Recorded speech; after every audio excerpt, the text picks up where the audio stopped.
In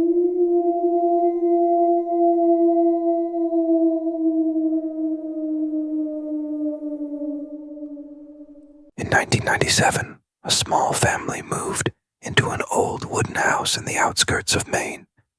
They wanted a fresh start, somewhere quiet, peaceful, forgotten. But they didn't know. Some houses never rest. Night fell quickly in their new home. A soft yellow light flickered as a faint breeze brushed the curtains. "Tom, do you hear that?" Sarah whispered, her voice tight with unease. Tom laughed it off, probably just the house settling. "It's ancient, Sarah. Relax." Sarah forced a smile, but the sound grew clearer, a whisper seeming to crawl from the very walls. "It's cold. Don't leave me here." She froze, her eyes darting to the wall. "Hello? Who's there?" The whisper faded into silence. But then, another sound took its place. Footsteps. Tiny, soft ones. Sarah turned to see her 6-year-old daughter Lily standing in the doorway, her eyes wide with fear. "Mommy, she's talking to me again." The next morning, driven by a gnawing unease, Sarah went up to the attic looking for storage space. But what she found was something left behind. She lifted an old dust-covered box. Inside, there was a black and white photo, dated 1958. A family of 3 stared back at her. The woman in the photo, she looked exactly like Sarah. Her blood ran cold as her eyes fell on a note scribbled beneath the image. She came back. "What the hell?" Sarah whispered, her voice trembling. A sudden, frigid wind blew through the attic, slamming the window open. A faint woman's voice murmured, carried on the breeze. "We were happy here, remember?" Sarah spun around, but there was nothing. When she looked back, the photo was lying on the floor. But now, the woman's face had been torn away. The third night, the ticking of a clock echoed through the house, each tick a hammer blow against the silence. At 2 a.m., Lily woke up. She followed a faint, warped lullaby that seemed to pull her from her bed, down, into the basement. "Hush, little baby. Don't say a word." The voice sang, distorted and eerie. Sarah jolted awake, a mother's instinct screaming that something was wrong. She saw Lily's empty bed, and her heart stopped. "Lily, sweetheart, where are you?" she cried, rushing down the stairs. She found her daughter in the basement, standing motionless in front of a cracked, grimy mirror, staring into its dark surface. "Step back, honey. Please," Sarah panted, her voice filled with panic.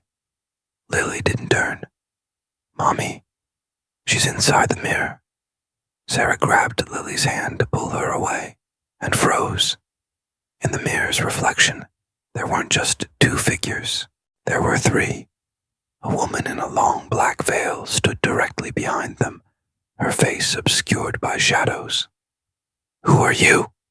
Sarah screamed, her voice cracking with terror. A ghostly voice echoed from the glass, filled with a century of sorrow. "I just want my daughter back."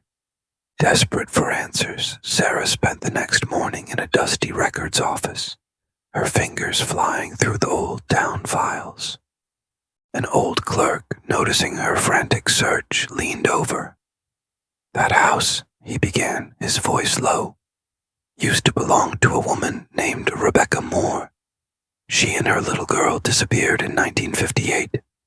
Her husband claimed they ran away, but weeks later he hung himself in that very basement. They never found the bodies." Sarah's hands trembled. She rushed home, a terrible dread coiling in her stomach. The moment she stepped inside, the house felt different, colder. In Lily's room, frost was creeping across the wall, forming intricate, icy patterns. She reached out and touched the wall. and it began to crack. A child's pale, small hand burst through the plaster, grabbing her wrist in an icy grip. A ghostly child's voice pleaded, "Don't let him take me again," Sarah screamed. Behind her, the surface of the basement mirror rippled like dark water. Inside its depths, the veiled woman smiled softly, a chilling spectral welcome. The next morning, police sirens wailed in the distance, cutting through the thick Maine fog. An officer spoke into his radio, his voice grim. "We only found the little girl," mumbling to herself. Inside the house, Lily sat on the floor, wrapped in a thick blanket, her eyes vacant. "Mommy came back," she whispered to the empty room. "Mommy saved me." They never found Sarah. As the officers combed through the house, their lights fell upon the cracked wall in the child's room. Behind the broken plaster, two skeletons lay entwined, a woman and a child locked in a final desperate embrace. And on the surface of the wall, new words had appeared, written in what looked like fresh red blood. "Thank you for bringing her home."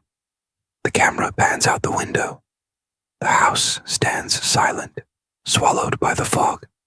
The wind howls, and on its breath, a faint, chilling whisper echoes one last time. "Someone, please, keep us warm."